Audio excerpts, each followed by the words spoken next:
Hello everyone, देखिए अब question number second. देखो इसमें क्या कहता है, Kamala borrowed ₹26,400 from a bank to buy a scooter at the rate of 15% per annum compounded yearly. मतलब कमला ने कितने पैसे लिए हैं बैंक से 26,400, यानी कि ये प्रिंसिपल बन गया कितना 26,400 रुपीज़ का, और रेट ऑफ इंटरेस्ट कितना बन गया 15% का बन गया। कंपाउंडेड ईयरली है तो ठीक है, कोई घबराने की बात नहीं है। व्हाट अमाउंट विल शी पे at the end of 2 years. अब देखो जो टाइम है वो क्या है 2 ईयर्स एंड 4 मंथ्स। तो अब देखो यहाँ पर भी कहानी सेम वही रहेगी जो फर्स्ट क्वेश्चन के बी पार्ट में थी, ठीक है। तो यानी कि इतने टाइम बाद उसे पैसे देने हैं, कितने, कंपाउंड अमाउंट आपको बताना है, वो कह रहे हैं ना व्हाट अमाउंट, तो कंपाउंड अमाउंट ही बताना है, ठीक है। तो देखो आपको इसमें वही करना है कि पहले तो 2 ईयर के लिए कंपाउंड अमाउंट निकालो। देखो मैं यहाँ निकालता हूँ कंपाउंड अमाउंट फॉर 2 ईयर्स की हम बात करेंगे, 4 मंथ की बाद कहानी करेंगे, वो भी कैसे, सिंपल इंटरेस्ट है। ये भी क्यों आपको ये तो फ्रैक्शन नहीं है, फ्रैक्शन है, देखो ये मंथ्स में है। तो अगर मैं 4 मंथ्स को ईयर में कन्वर्ट करूंगा तो मेरे पास आएगा 4/12, 12 से डिवाइड करेंगे तो ईयर बनेगा, ठीक है ना, बिकॉज मंथ्स किस में होते हैं, ईयर में, समझ रहे हो ना। तो एक ईयर में कितने मंथ होते हैं 12, तो 4 मंथ्स को अगर मेरे को ईयर बनाने हैं तो डिवाइड बाई 12 करना है। तो ये कितना बन गया 4 3 12, 1/3 बन रहा है। तो ये फ्रैक्शन ही तो आ गई एक तरह से, मतलब ये एक तरह से ये ऐसे है 2/2 1/3 ईयर ऐसे है ये। तो ये 1/3 है ना, 2 ईयर तो ये वाले हो गए, और ये 4 मंथ्स कौन से, ये 1/3 ईयर वाले हो गए। तो ये 1/3 जो ईयर है इसको हम कैसे करेंगे, इस तरीके से 2 प्लस में 4 मंथ, समझ रहे हो। तो ये फ्रैक्शन ही है 4 मंथ वाली, मैंने आपको बताई 1/3। तो इसको वैसे ही करेंगे जैसे आपने क्वेश्चन फर्स्ट के बी पार्ट में किया। तो देखो पहले कंपाउंडिंग माइंड निकालेंगे 2 ईयर्स के लिए, क्या होगा ये P1 प्लस में R/100 और ऊपर आता है ये T, और ईयरली है, कंपाउंडेड ईयरली बोल रहा है उसने, तो आपको यहाँ रेट में भी कोई टेंशन लेने की जरूरत नहीं है और टाइम में भी कोई टेंशन लेने की जरूरत नहीं है। तो देखो अब हम क्या करेंगे इसमें, देखो यहाँ पर प्रिंसिपल कितना है 26,400, 1 प्लस में रेट है 15 और ये 100 हो गया, और टाइम कितना है ये आपके पास 2 ईयर्स का लिया है हमने, ठीक है।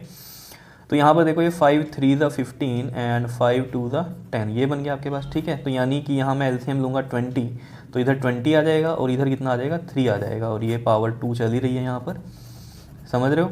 और ये देखो 26,400 मल्टीप्लाई में 23/20 और 2 टाइम्स लिखूंगा बिकॉज ऊपर पावर 2 है, इस तरीके से। ये 2 ज़ीरोज़ इन 2 ज़ीरोज़ से कट गई, 2 1 ज़ा 2 3 ज़ा 2 2 ज़ा, फिर 2 6 ज़ा एंड 2 6 ज़ा। अब ये देखो 23 इंटू 23 इंटू में 66, जब आप मल्टीप्लाई करोगे तो आपके पास आएगा 34,914 रुपीज़। तो ये तो आ गया आपके पास क्या अमाउंट, क्या आ गया अमाउंट, ठीक है।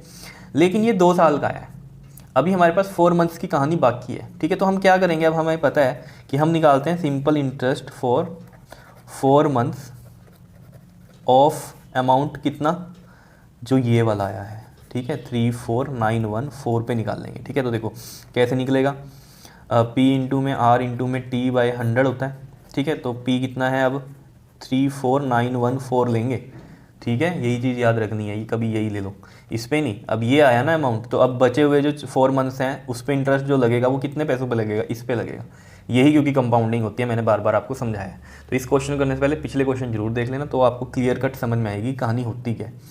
आर कितना है इसमें हमारे पास 15 है, टाइम 4 मंथ्स का है तो 4/12 लिखूंगा, मैं डायरेक्ट 1/3 भी लिख सकता था क्योंकि ऊपर मैंने आपको बता दिया, लेकिन फिर भी अपॉन में क्या आएगा यहाँ पर 100 आएगा, ठीक है। तो देखो 4 3 12, 3 5 15।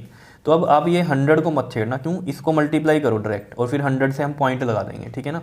तो यहाँ पर देखो 34,914 को जब आप 5 से मल्टीप्लाई करोगे तो ये आपके पास आएगा 174,570 डिवाइड बाई 100 आएगा, ठीक है, 1 0 से 1 0 और 10 का हम पॉइंट लगा देंगे, 1745 पॉइंट में 7 रुपीज़ ये आया, ठीक है। तो अब अमाउंट, टोटल अमाउंट कितना बन गया हमारे पास, टोटल अमाउंट, तो टोटल अमाउंट क्या, पहले जो कंपाउंड अमाउंट था 34,914 प्लस में ये वाला इंटरेस्ट भी लगा है हमारे पास, क्योंकि टोटल हम देख रहे हैं कितना 2 ईयर्स 4 मंथ्स की कहानी देख रहे हैं हम, ठीक है ना यहाँ पर। तो ये वाला भी ऐड होगा इसमें 1745 पॉइंट में 7। देखो ये मैंने क्वेश्चन फर्स्ट के बी पार्ट में बड़ा फंडा क्लियर किया है आपका कि ऐसा क्यों करते हैं, यहाँ से इंटरेस्ट ही क्यों लेते हैं, तो वो वीडियो जरूर देख लेना तभी समझ में आएगी कहानी, ठीक। तो इसमें ऐड करो जरा, ये कितना बनेगा आपके पास, देखो इसमें जब ये आप ऐड कर दोगे तो ये आपके पास आएगा 36,659 पॉइंट में 7 रुपीज़, ये आ गया टोटल अमाउंट, ठीक है। एक तो ये आंसर हो गया आपके पास ये, ठीक है जी, इसको आप 70 लिख सकते हो रुपीज़, ठीक है ना, 36,659.70 लिख सकते हो। समझ रहे हो? तो हमें यहाँ पर टोटल अमाउंट ही निकालना था, तो ये हमारे पास इसका आंसर होगा। अगर वो कहता है इंटरेस्ट निकाल लो कितना देना पड़ा, तो हम क्या करते, इसमें से ये वाला माइनस कर देते 26,400, तो वो इंटरेस्ट आ जाता, ठीक है, कंपाउंड इंटरेस्ट आ जाता, ठीक है। लेकिन उसने अमाउंट ही पूछा था, टोटल अमाउंट ये है, ये हमारा आंसर हो गया। क्या इतनी बात क्लियर है? आया क्वेश्चन समझ में? ठीक है, चलो नेक्स्ट क्वेश्चन हम नेक्स्ट वीडियो में करते हैं। Clear? Okay ji, thank you.